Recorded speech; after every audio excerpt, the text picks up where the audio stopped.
মাশাআল্লাহ এই সুন্দর দৃশ্যটা দেখেন কত সুন্দর লাগতেছে। ফিঞ্চ পাখিগুলো এক ঝাঁক বেঁধে বসে আছে। মাশাআল্লাহ প্রথম বক্সটাতেই দুটো ডিম দেখতে পারলাম, কত সুন্দর করে নেস্টিং ম্যাটেরিয়াল কমপ্লিট করছে। দেখেন কি অবস্থা, মাশাআল্লাহ এখানে 5টা ডিম পারছে, খুবই ভালো লাগতেছে দেখে। দেখেন 5টা ডিম পারছে পাখিগুলো, মাশাআল্লাহ বলতেই হয়। মাশাআল্লাহ 3টা ডিম পারছে এই বক্সে, অনেক সুন্দর। হ্যালো এভরিওয়ান, আসসালামু আলাইকুম, সবাইকে ঈদ মোবারক। আজকে ঈদের তৃতীয় দিন। আলহামদুলিল্লাহ, আমি বিশ্বাস যে আপনাদের সবার অনেক সুন্দর ঈদ কাটছে এবং আমারও অনেক ভালো ঈদ কাটছে আমার ভালোবাসার পাখিগুলোর সাথে। আজকের ভিডিওতে আপনাদেরকে যেটা দেখাবো অলরেডি আপনারা থাম্বনেল এবং টাইটেল দেখে বুঝতে পারছেন, আপনাদের সবচেয়ে পছন্দের পাখি এবং সবচেয়ে ছোট পাখি, যেটাকে আদর করে আমি বলি আর্কিটেকচার ফিঞ্চ পাখি, সেই 1500 টাকার তৈরি সেই কলোনিটা আপনাদেরকে অনেক দিন হচ্ছে আপডেট দেওয়া হচ্ছে না। বেশ কিছু বাচ্চা নামছে, যে বাচ্চাগুলো আমরা আজকে সংগ্রহ করার চেষ্টা করব। তার পাশাপাশি কোন বক্সে কয়টা ডিম আছে, কে কয়টা ডিম পারলো সেটা দেখার চেষ্টা করব। তো চলেন প্রথমত যাই। আর প্রতিবারের মতন আবারও বলছি যে এই কলোনিতে যতবার আমি ভিডিও করতে আসি ততবার আমার হাতের মধ্যে স্কেচ পড়ে, সেটা হচ্ছে অনেক প্রচুর পরিমাণে হাত কাটা যায়। তারপরেও আপনাদেরকে দেখানোর চেষ্টা করি। মাশাআল্লাহ এই সুন্দর দৃশ্যটা দেখেন কত সুন্দর লাগতেছে। ফিঞ্চ পাখিগুলো এক ঝাঁক বেঁধে বসে আছে। আর ফিঞ্চের কলোনিতে আমার মাশাআল্লাহ দিনে দিনে আরও পাখি বাড়তেছে, কারণ এখান থেকে এখন পর্যন্ত অনেক দিন হচ্ছে ফিঞ্চ পাখি সেল করা হয় না। এবং অনেক দর্শক বা অনেক কাস্টমার যারা আমার কাছ থেকে ফিঞ্চ পাখি কিনতে চাচ্ছেন, আর বেশি দিন নেই, অল্প কিছু দিনের মধ্যে আপনাদেরকে দিতে পারবো। মাশাআল্লাহ প্রথম বক্সটাতেই দুটো ডিম দেখতে পারলাম, কত সুন্দর করে নেস্টিং ম্যাটেরিয়াল কমপ্লিট করছে দেখেন। তারপর এইটাতে কি অবস্থা, এটাতে নাই, ফাঁকা, একদম ফাঁকা। তারপর আমরা হচ্ছে তার পাশেরটা দেখব। বললামই তো এইটাতে ডিম থেকে বাচ্চা চেক করতে আসলে আমার জান জীবন সব বের হয়ে আসে, এতটা কষ্ট হয়। কারণ এখানে ক্যামেরা না মুভ করা যায়, না পাখি দেখা যায় যে কোনটার কি অবস্থায় আছে, কারণ হাতে পরিমাণে এত পরিমাণে স্কেচ পড়ে আমার। আসলে ভিডিও শেষে দেখানোর চেষ্টা করব এটার কি অবস্থা। এটাতেও নাই। তারপর আমরা একদম সবার উপরের বক্সটা দেখতে যাব, এইটাতেও নাই। এটাতে মনে হয় বাচ্চা ছিল, বাচ্চাগুলো বের হয়ে উড়ে বের হচ্ছে, আমি দেখলাম কিছুক্ষণ আগে। এই বক্স থেকে হয়তো বা সেই বাচ্চাগুলো বের হয়ে উড়ে বের হচ্ছে। তারপর আমরা হচ্ছে উপরেরটা দেখব কি অবস্থা। মাশাআল্লাহ এখানে 5টা ডিম পারছে, খুবই ভাল লাগতেছে দেখে। দেখেন 5টা ডিম পারছে পাখিগুলো, মাশাআল্লাহ বলতেই হয়। এটাতে ফাঁকা, এটা তো হয়তো বা ডিম পারবে এরকম অবস্থা। মাশাআল্লাহ এটাতে কি অবস্থা, এটাতে দেখা যাচ্ছে খুব নিচ থেকে আমি ভিডিওটা শ্যুট করি, সো আমার একটু দেখা আমার ক্ষেত্রে ডিফিকাল্ট হয়ে যায়।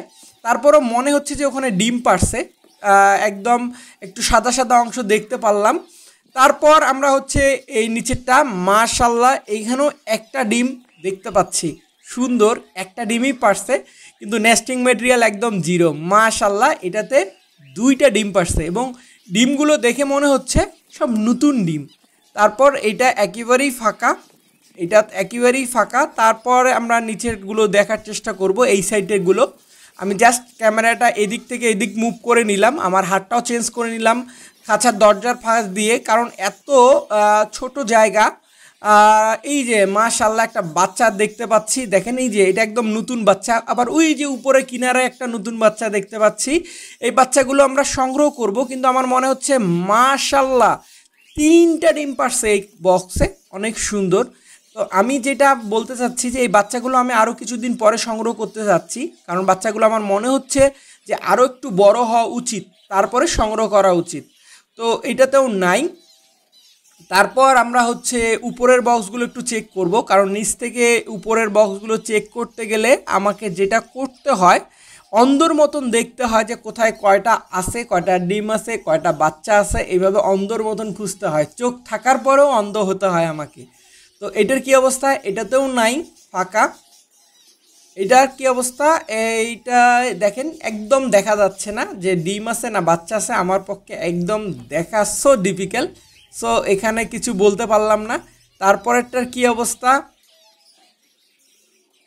মাশাআল্লাহ এখানে দুইটা ডিম দেখতে পাচ্ছি, দেখেন কত সুন্দর এবং নতুন ডিম পারছে।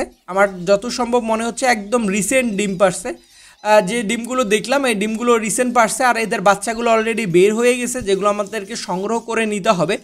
আর আপনাদেরকে প্রতিবারের মতন আবারও বলছি, মাশাআল্লাহ এখানেও 2টা ডিম দেখতে পাচ্ছি, মাশাআল্লাহ এখানেও 2টা ডিম দেখতে পাচ্ছি। প্রতিবারের মতন আবারও বলছি যে ফিঞ্চ পাখির বাচ্চা সংগ্রহ করা দেখা আমার পক্ষে সো ডিফিকাল্ট, কারণ বাচ্চা ধরা এত ছোট জায়গা, তার মধ্যে আমি আপনাদেরকে ভিডিওতে কি দেখাবো না দেখাবো এটা আমার পক্ষে সম্ভব না। এই জন্য এখন বলে নিলাম, পরে আমি বাচ্চাগুলো সংগ্রহ করে দেবো। মাশাআল্লাহ এখানেও 3টা ডিম দেখতে পাচ্ছি।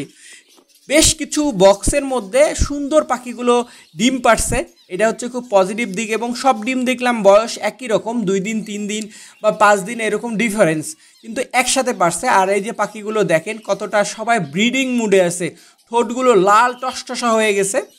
আর দেখে যতটুকু মনে হচ্ছে যে পাখিগুলো, এই যে আমরা এদিক দিয়েও একটু দেখানোর চেষ্টা করতেছি আপনাদেরকে, যে এ পাখিগুলো যতটুকু মনে হলো যে প্রতিটা পাখি ডিম পাড়ার জন্য রেডি। যদিও এখন আমি যতটুকু দেখলাম 50% পাখি ডিম পারছে, এখনও 50% বাকি।